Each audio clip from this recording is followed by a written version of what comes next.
حضرت ابو الحسن رحمۃ اللہ تعالیٰ علیہ فرماتے ہیں کہ بچے تھے گھر میں 6-7، غربت تھی، کام ملتا کوئی نہیں تھا، اور میں کام چور نہیں تھا، کام ڈھونڈتا تھا، پر اللہ کی قدرت کے کام نہیں ملتا تھا۔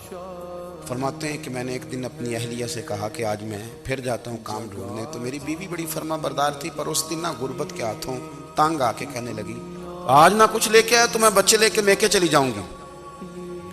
شیخ فرماتے ہیں کہ میں بڑا پریشان گھر سے نکلا، پر میں نے صبح سے لے کے زور تک کام ڈھونڈا، کام ملا کوئی نہیں۔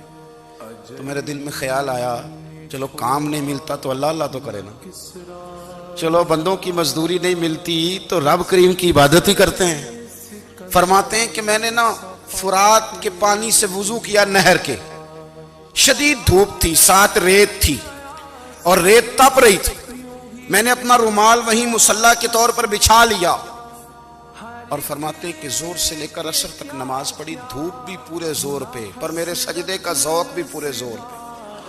فرماتے ہیں کہ عصر تک میں نے نفل پڑھے، دل ڈھلنے لگا، عصر کی نماز پڑھی اور میں وہاں سے چلا۔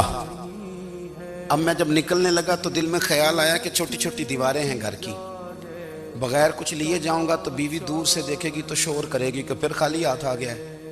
کہتے ہیں میں نے اپنے اسی رومال میں جس پہ میں نے نماز پڑھی تھی نا، رومال میں، کہتے ہیں اسی میں نا میں نے کچھ ریت بھر لی کہ وہ دور سے دیکھے گی تو سمجھے گی کچھ لے کے آیا ہے، چلو جا کے اسے بتا دوں گا کہ آج پھر مزدوری نہیں ملی۔ کہتے ہیں وہ ریت لے کر جب میں گھر میں گیا تو پہلے بیوی دروازے پہ کھڑی ہوتی تھی، پوچھتی تھی خالی ہاتھ آ گئے ہو؟ آج میں نے دیکھا تو ہے ہی کوئی نہیں۔ فرماتے ہیں میں اندر داخل ہوا، سلام لیے، کونے میں نے وہ رومال رکھ دیا اور میں نے آواز دی کہ بھلی مانس کہاں ہو؟ تو وہ کہنے لگی آپ منہ ہاتھ دھو لیں، میں روٹی لے کے آئی۔ میں نے کہا روٹی کہاں سے آ گئی، یہاں تو کئی دنوں کے فاقے۔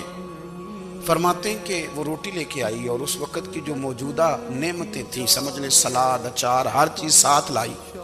میں نے کہا کہ بچے کہاں گئے؟ کہنے لگی وہ کھانا کھا کے کھیلنے گئے، آپ کھانا کھا لیں آ جاتے ہیں۔ کھانا اس نے چن دیا۔ میں نے حیرت انگیز لہجے میں ساری نعمتیں اپنے دسترخوان پہ دیکھ کر کے بیوی سے پوچھا یہ کہاں سے آیا کھانا؟ بچوں کو تو نے کہاں سے کھانا کھلایا؟ یہ سارا کچھ کیسا ہے؟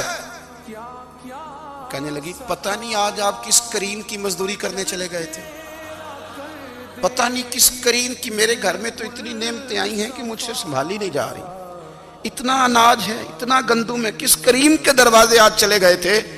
یہ کہتے کہتے وہ اٹھی اور اٹھ کر کے کہنے لگی پہلے بڑا کچھ آیا تھا، اب کیا لے آئے ہو؟ اور جا کر کے نا اس نے وہ ریت والا رومال کھولا۔